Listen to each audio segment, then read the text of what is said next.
তীর্থ একজন কলেজ পড়ুয়া ছেলে যে শান্তভাবে বসেছিল একটি ক্যাফেতে।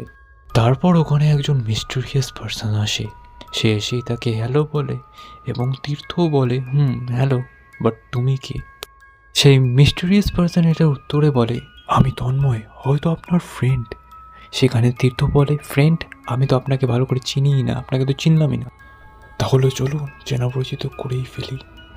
ঠিক আছে, কিন্তু আমি সেরকম একটা স্ট্রেঞ্জার্সদের সাথে কথা বলি না। হ্যাঁ, ঠিকই আছে। তা তোমার নাম কি? তারপর তাদের কথা চলতেই থাকে। তাদের কথাবার্তা মূলত নর্মালি লাগছিল। তারপর হঠাৎ করে স্ট্রেঞ্জারটা বলে উঠল, আমার হিউম্যান ব্লাড খেতে ভালো লাগে। Human blood? Nice joke. বিশ্বাস যখন করছেন না, চলুন একটা গল্প বলি। তখন বাজে 10টা। একটি লোক তার অফিস থেকে বাড়ি যাচ্ছিল। তার নাম ছিল চালু লালু। আমি তাকে অল্প চিনতাম। আমার সেদিন খুব তৃষ্ণা পেয়েছিল। তার সাথে কিছুক্ষণ কথা বলি এবং তাকে মেরে ফেলি।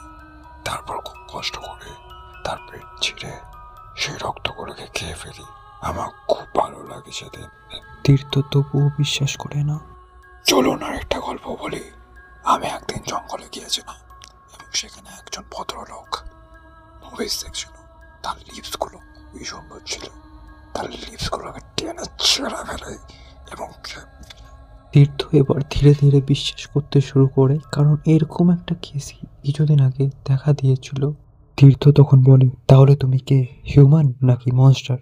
সে ব্যক্তিটা বলে, ফ্র্যাঙ্কস্টার দাদা, ফ্র্যাঙ্কস্টার, ওই দেখুন ক্যামেরা দাদা, ফ্র্যাঙ্কস্টার। সেই ছেলেটি তখন উঠে যায় এবং তার ক্যামেরাটাকে চেক করতেই সে বলে, দাদা আপনাকে তো দেখাই যাচ্ছে না ভিডিওতে।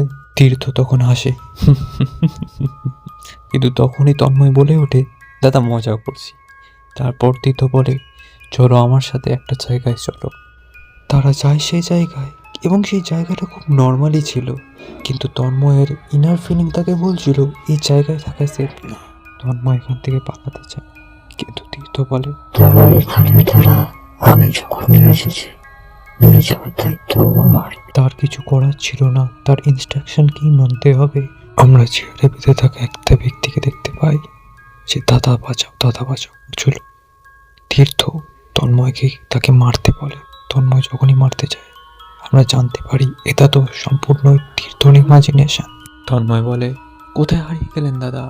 তাহলে চললাম দাদা। তারপর তীর্থর ফোনে একটা মেসেজ ঢোকে, you should research about this guy. তো আবারও ভাবে যে এটা একটা ফ্র্যাঙ্ক যেটা তন্ময় করছে, কিন্তু তো সে সার্চ করে জানতে পারে তন্ময় একজন মিড ফেমাস ফ্র্যাঙ্কস্টার যে ব্রুটালি ক্লিল হয়ে গেছিল, ঠিক সেইভাবেই যেভাবে তীর্থ ইমাজিন করেছিল। তীর্থ ইমিডিয়েটলি বুঝতে পারে সে হয় কিলার অফ তন্ময় অ্যান্ড চালু লালু। সে বুঝতে পারে তারপর সে অ্যাকচুয়ালি মানুষই না, সে একজন ভ্যাম্পায়ার যে অ্যাক্সিডেন্টের কারণে তাদের গ্রুপ থেকে আইসোলেট হয়ে গেছিল। তীর্থ ভাবে সে নিজেকে আর জীবিত রাখবে না, তাকে নিজেকে মেরে ফেলবে। আর তখনই হয় ব্ল্যাক স্ক্রিন। আমরা সুপ্রিয়া চিতাকে দেখতে পাই যে একজন সিনেফাইল ভ্যাম্পায়ার। সে ঘুম থেকে ওঠে এবং একটা জায়গায় যায় যেখানে তার ফুল ফ্যামিলি ছিল। আমরা দেখতে পাই তার ভ্যাম্পায়ার দাদা মানে তীর্থকে, আর এবং ভ্যাম্পায়ার ভাই মানে তন্ময়কে। আর গল্প শেষ।